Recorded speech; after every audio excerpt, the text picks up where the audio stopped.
eu queria que a gente contemplasse, nesse retiro de carnaval,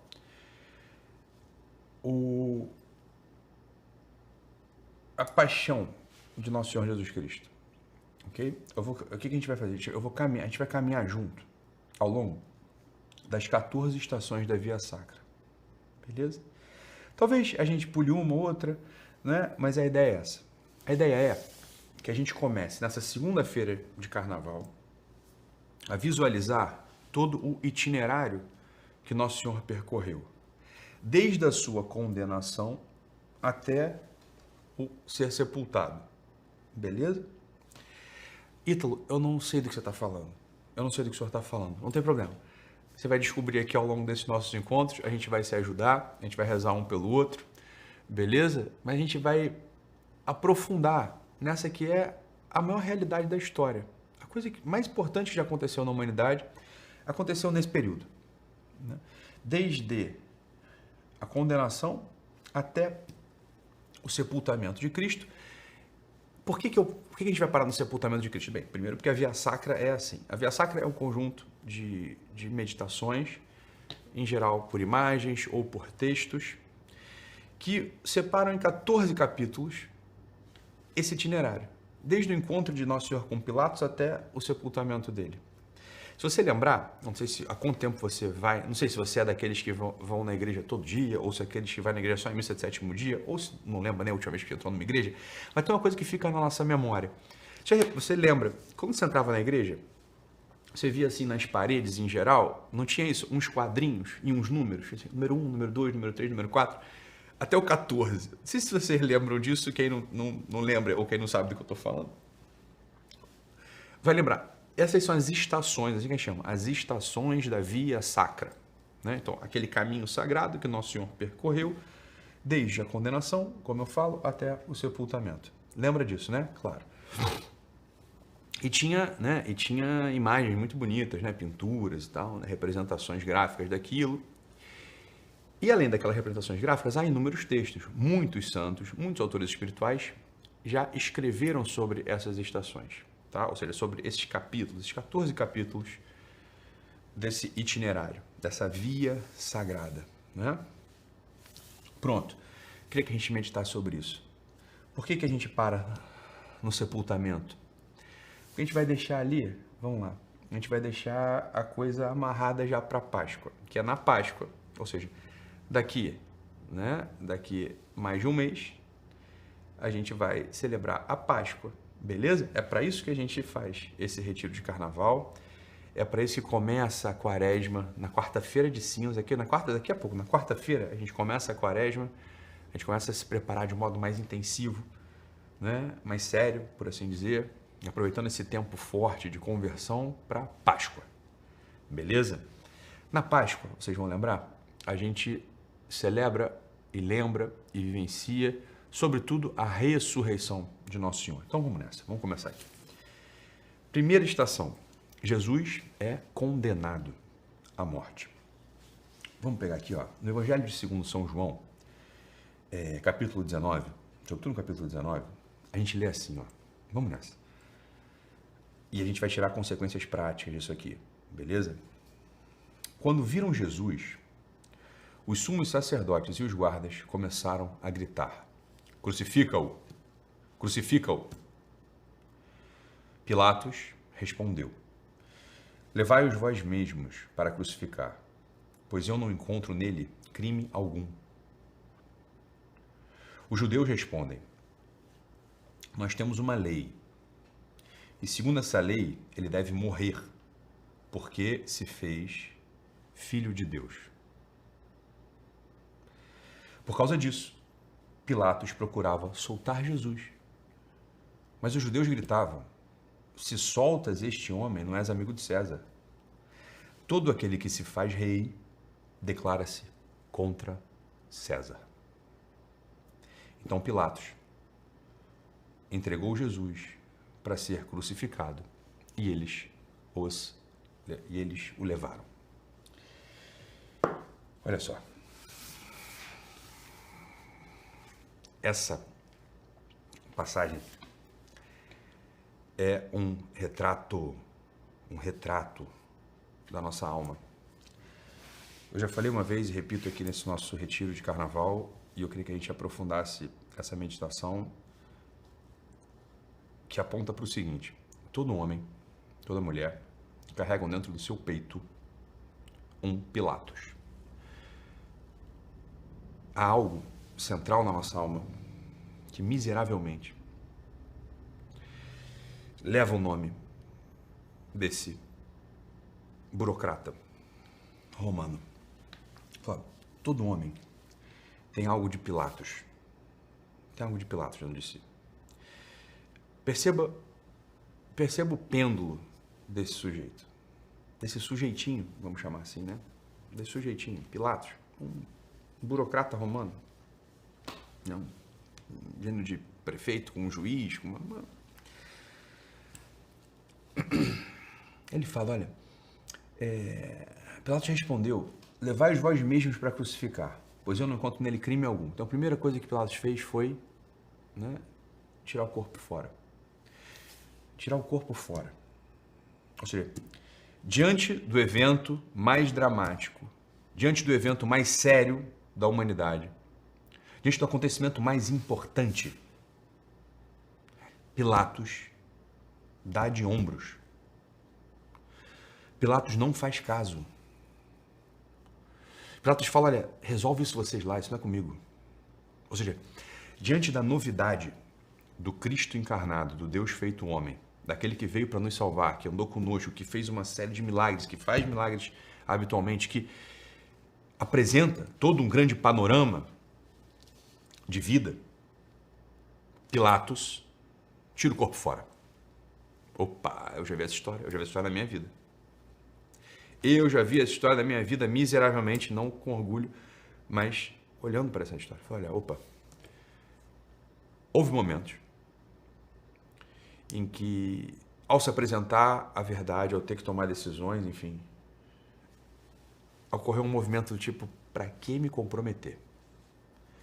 Vamos tirar o corpo fora? Não se mete nisso, Ítalo. Deixa, isso é lá com eles. Para que eu vou me meter nisso? Isso é lá com eles. Então, olha, esse é o primeiro movimento de Pilatos. Tirar o corpo fora.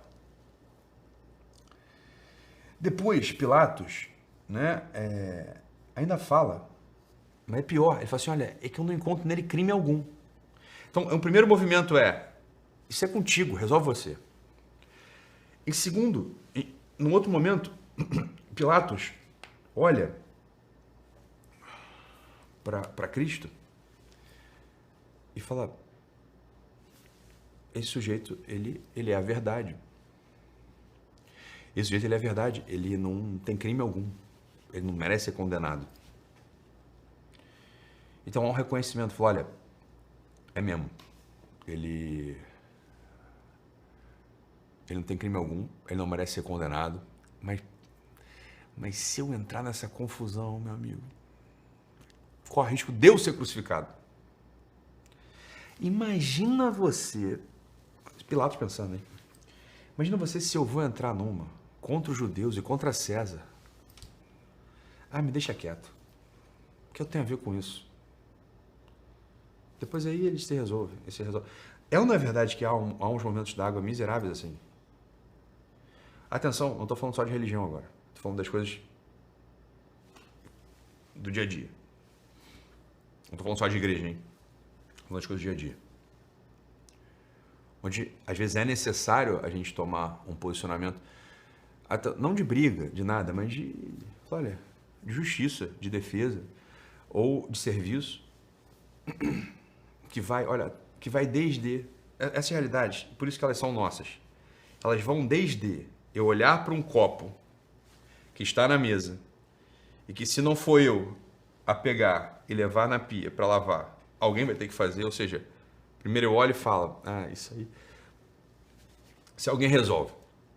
Depois eu penso, puta, mas podia ser eu a resolver, né? O copo tá aqui. E aí tem um outro movimento, que é o movimento de Pilatos, que fala assim, ó, manda crucificar, manda açoitar, que é o seguinte, alguém resolve. Aí você vai embora mesmo, e você decidiu, isso aqui, fica pra lá. Vai desde isso, né? Desde esse movimento mais banal, mais trivial, entre aspas, sem importância, até as realidades mais supremas do espírito, que é, por exemplo, né, o martírio, sei lá, ou negar a fé, coisas que não vão acontecer conosco, se Deus quiser. Mas olha, 2 passos atrás, nessa primeira, Jesus é condenado à morte. O que eu quero dizer com isso é o seguinte, olha, e aqui é uma tese que eu queria anunciar agora para vocês. Eu queria que vocês levassem ela muito a sério. Muito a sério. A religião, ou seja, sobretudo as práticas de piedade, ou seja, rezar o terço, ir à missa, comungar, confessar, etc. Tudo isso tem um valor em si, evidente, mas é necessário que todas essas coisas deem frutos na nossa vida cotidiana. Atenção nisso aqui, por favor.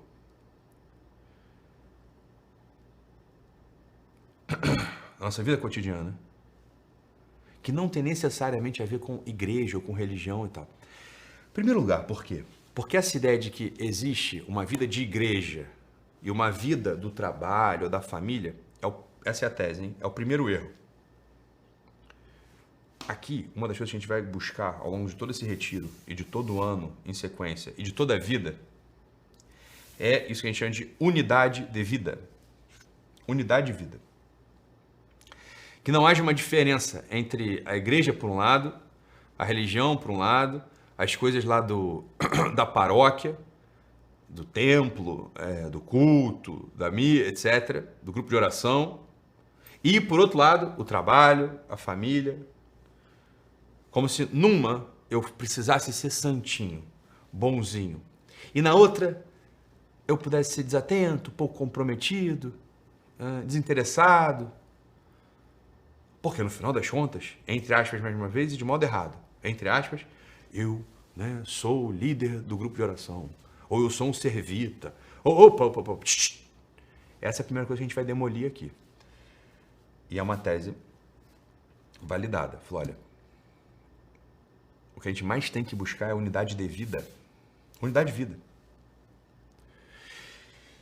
E o que eu queria que a gente percebesse é o seguinte, olha, esses momentos que a gente vai à igreja, vai ao culto, sei lá, que a gente vai, vai ao templo. Isso eu falei ano passado e estou retomando.